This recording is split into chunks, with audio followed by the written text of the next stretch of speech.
जागा महादेव, हर हर महादेव। अरे के कारा से कावै दिल के बातिया हो, के रे हारा तन विपातिया। के कारा से कहवै दिल के बातिया हो, के रे हारा तन विपातिया। सासू जी से कहावै ता गोतनो लाड़े लागतान। सासू जी से कहावै ता गोतनो लाड़े लागतान। के कारा से कहवै दिल के बातिया हो, तेरे हारा तन विपातिया। के कारा से कहवै दिल के बातिया हो, केरे हारा तन विपातिया।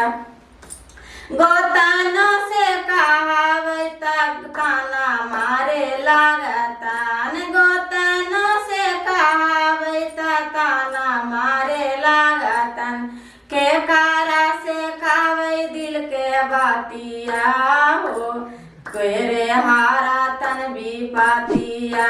के कारा से कहवै दिल के बातिया हो, के रे हारा तन विपातिया। नाना दो से कहावै ताना मारे लागतान। नाना दो से कहावै ताना मारे लागतान। के कारा से कहवै दिल के बातिया हो, के रे हारा तन विपातिया। के कारा से कहवै दिल के बातिया हो, के रे हारा तन विपातिया। स्वामी जी से कहावै ताना मारे लागतान। स्वामी जी से कहा ताना मारे लागतान। के कारा से कहवै दिल के बातिया हो, के रे हारा तन विपातिया। के कारा से कहवै दिल के बातिया हो, के रे हारा तन विपातिया। गुरु जी से कहावै हारा तन विपातिया।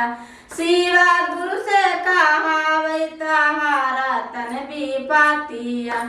ऊना को से कहवै दिल के बातिया हो, ऊना को से कहवै दिल के बातिया हो, वही हारा तन विपातिया।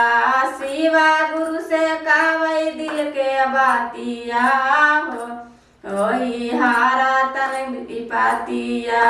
शिवा गुरु से कहवै दिल के बातिया हो, वही हारा तन विपातिया।